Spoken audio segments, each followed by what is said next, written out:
yang mana pada siang hari ini kita masih diberikan kesehatan, diberikan kesempatan oleh Allah Subhanahu wa taala untuk melangkahkan kaki kita untuk melaksanakan salah satu perintahnya, yaitu salat Jumat secara berjamaah. Selawat serta salam dan rahmat kita hadirkan kepada junjungan kita Nabi besar Nabi Muhammad SAW, karena dengan perjuangan beliau dan para sahabat sehingga Islam bisa sampai kepada diri kita masing-masing.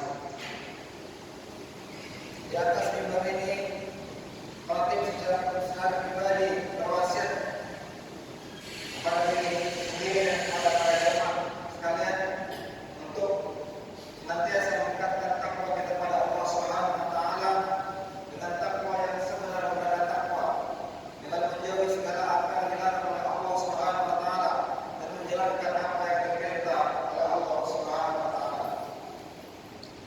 Hadirin sidang Jumat Jumat yang dirahmati Allah Subhanahu wa taala. Pada bulan terakhir ini,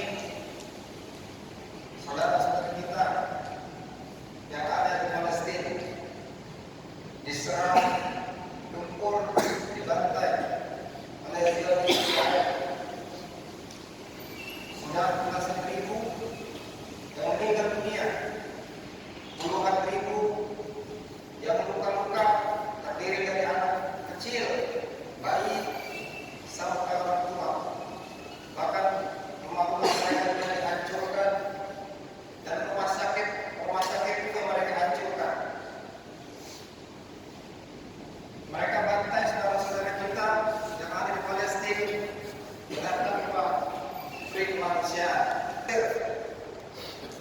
Mereka luntang-lantung tidak memiliki tempat ditampung oleh saudara kita bangsa Palestina. Tapi itulah Yahudi dikasih hati justru meminta jatuh. Mereka justru merampas tanah, merampas hak-hak daripada saudara-saudara kita yang ada di Palestina.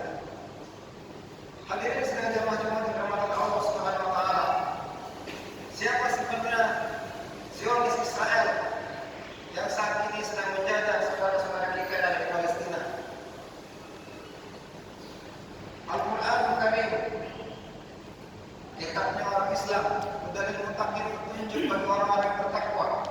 Di dalam Al-Quran, Allah banyak menceritakan, mengisahkan tentang watak dan kepribadian daripada orang-orang Yahudi, Zionis Israel yang saat ini menjajah saudara kita yang ada di Palestina.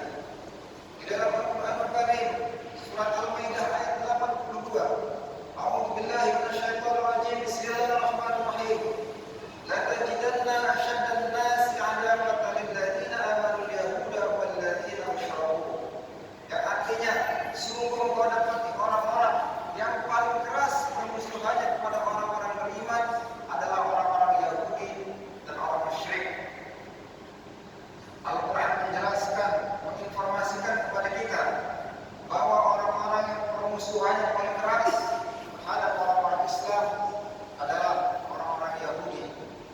Bahkan nanti di akhir zaman kita juga akan berperang melawan pasukan Dajjal, yaitu adalah orang-orang Yahudi yang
Di saat mereka selamat dari pengejaran Fir'aun, belum kering kaki mereka, mereka menemui sekelompok orang yang menyembah berhala.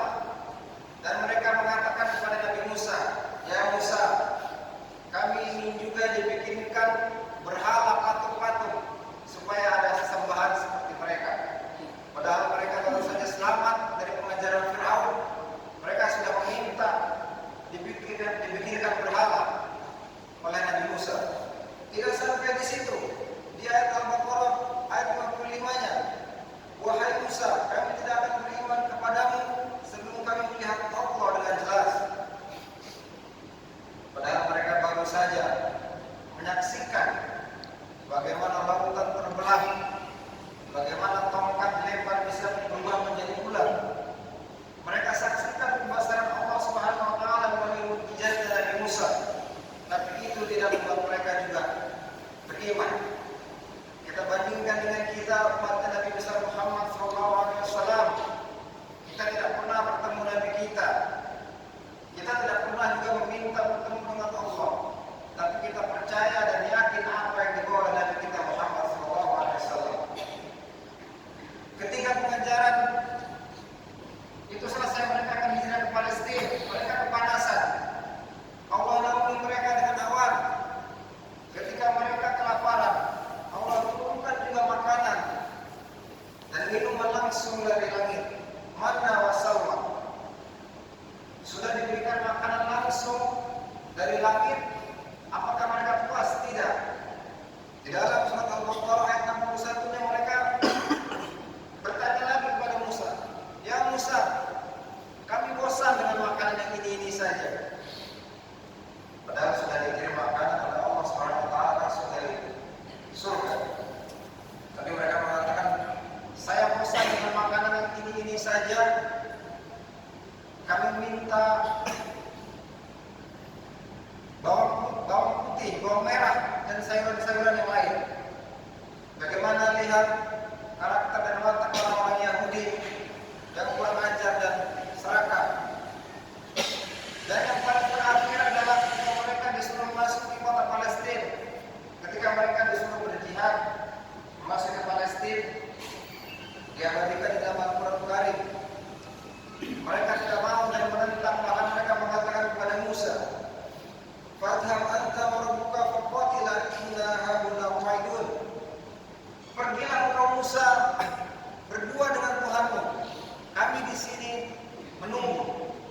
Kalau bahasa kita, pergilah engkau berdua dengan Tuhanmu, kami duduk-duduk di sini. Nanti kalau sudah menang, baru kami juga ikut masuk. Inilah sedikit karakter dan pribadi orang Yahudi yang Allah informasikan kepada kita. Hadirin sedang jamaah Jumat yang dirahmati Allah Subhanahu wa taala. Lantas, apa hubungan kita dengan saudara-saudara kita Palestina dan Masjidil Aqsa? Secara bangsa dan negara, kita berhutang budi kepada bangsa dan rakyat Palestina karena mereka adalah salah satu negara yang pertama kali mendukung, menyokong kemerdekaan Indonesia. Kita berhutang budi secara bangsa dan negara. Lantas apa hubungan kita sebagai seorang Muslim? Ya, apa hubungan kita sesama mukmin?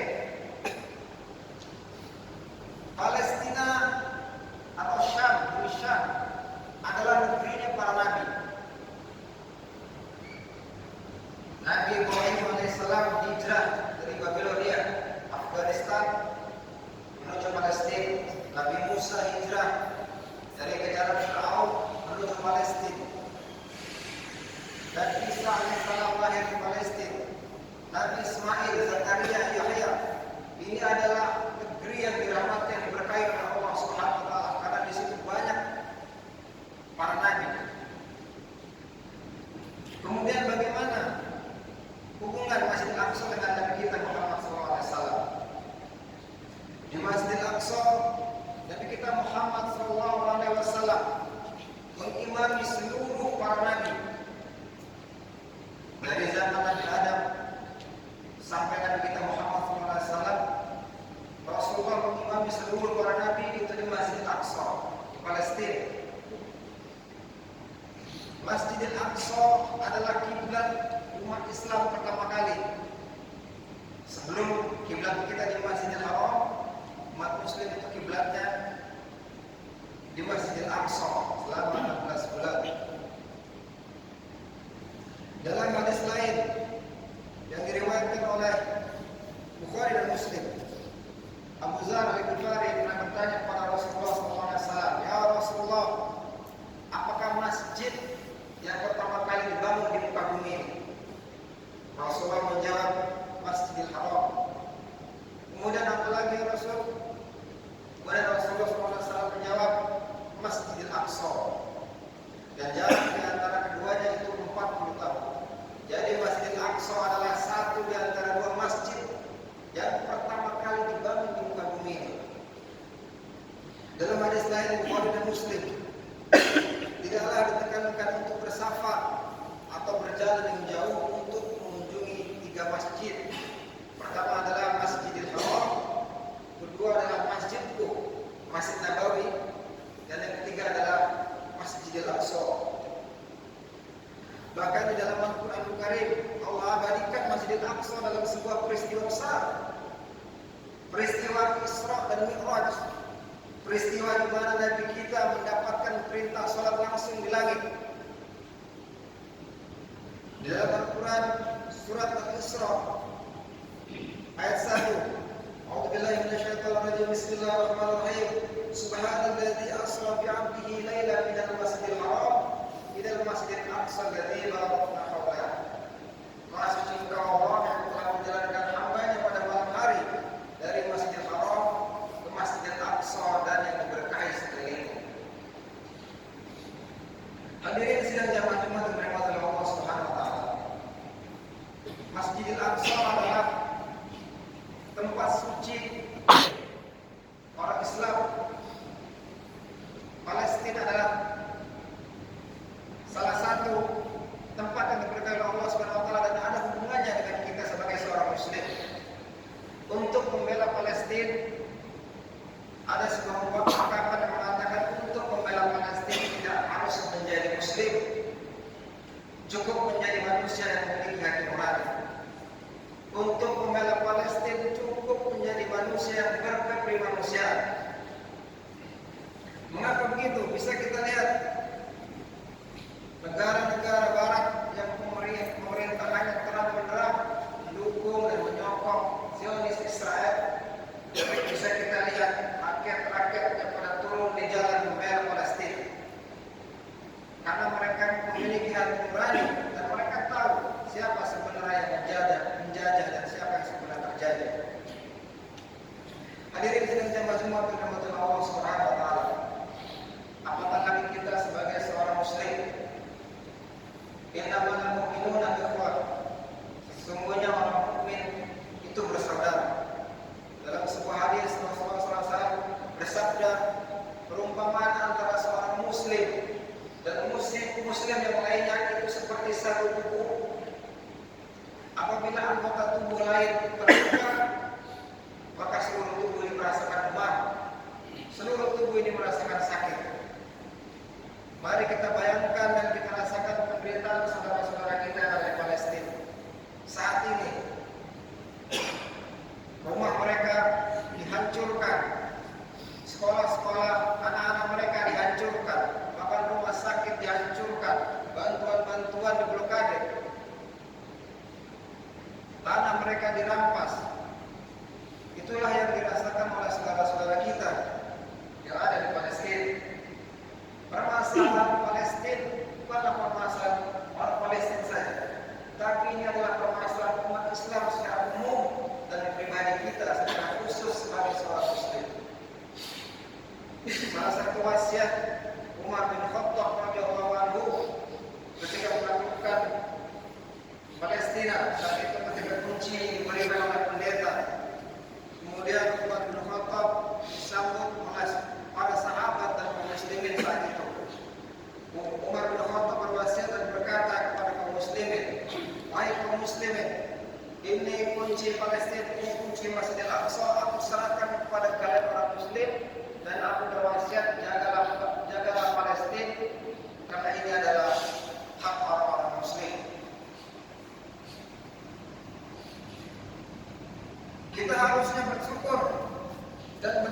kasih kepada saudara-saudara kita yang ada di Palestina, karena mereka telah mengorbankan harta, mengorbankan jiwanya untuk mempertahankan Masjidil Aqsa. Karena kalau itu mereka sudah kosongkan Palestina, mereka hijrah, maka itulah yang diinginkan oleh orang-orang Yahudi. Laknatullah alaih. Permasalahan bangsa Palestina adalah permasalahan kita sebagai seorang Muslim. Maka kita sebagai seorang Muslim harus membantu dengan segala sesuatu apapun yang kita mampu. Yang kita mampu membantu dengan harta, bantu dengan harta kita. Banyak lembaga-lembaga yang terpercaya yang insya Allah sampai ke sana. Mengapa begitu cintanya rakyat Palestina kepada rakyat Indonesia? Ketika kemerdekaan Indonesia, mereka ikut menyanyikan, bahkan menaikkan bendera Indonesia di samping bendera Palestina. Karena mereka tahu begitu cinta dan dukungan kita dari bangsa dan rakyat Indonesia. Kalau kita tidak mampu membantu dengan harta kita, kita bantu dengan doa. Doa silahul mu'min. Doa adalah senjatanya orang-orang beriman. Doakan saudara-saudara kita yang ada di Palestina. Dalam setiap sholat kita, dalam setiap tahajud kita, dalam setiap waktu luang kita ketika kita teringat, doakan. Semoga Allah menangkan mereka, semoga Allah beri solusi atas permasalahan mereka. Yang memiliki media sosial, bantu share, posting, tunjukkan kepada dunia bagaimana kebiadaban daripada orang-orang Yahudi, Zionis Israel. Mungkin kontribusi kita hanya sebatas itu, tapi itu tidak akan sia-sia. Sebagaimana seekor burung pipit yang membawa dua tetes air untuk memadamkan api yang membakar Nabi Ibrahim alaihissalam. Kemudian ditanya oleh burung-burung lain, wahai burung pipit, tidak ada manfaatnya engkau membawa dua tetes air. Itu hanya akan menyusahkanmu. Kemudian burung pipit ini menjawab, saya tahu bahwa dua tetes air yang saya bawa ini tidak akan mampu memadamkan api yang membakar Nabi Ibrahim alaihissalam. Tapi setidaknya aku punya jawaban di hadapan Allah Subhanahu wa taala. Ketika ditanya, di posisi mana aku berdiri? Di posisi mana aku berpihak? Sekecil apapun kontribusi kita dalam membantu saudara-saudara kita dari Palestina, itulah nanti yang akan kita pertanggungjawabkan di hadapan Allah Subhanahu wa taala ketika ditanya apa yang telah aku lakukan ketika saudara-saudaramu dibantai, ketika saudara-saudaramu dizalimi. Barakallahu wa lakum fil Qur'anil azim wa nafa'ani wa iyyakum bima fihi min ayatin wa dzikril hakim innahu huwal ghafurur rahim.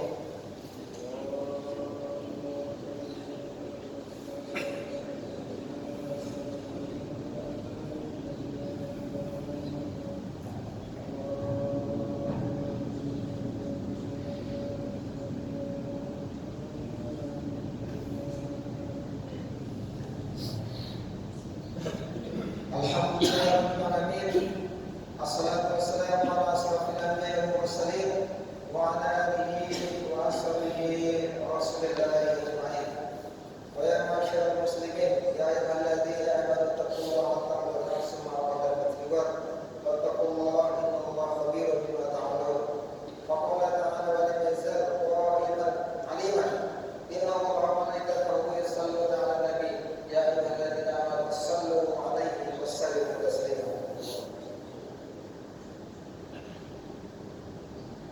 Allahumma ighfir lil muslimina wal muslimat wal mu'minina wal mu'minat bi rahmatika ya arhamar rahimin. Rabbana zalamna anfusana wa in lam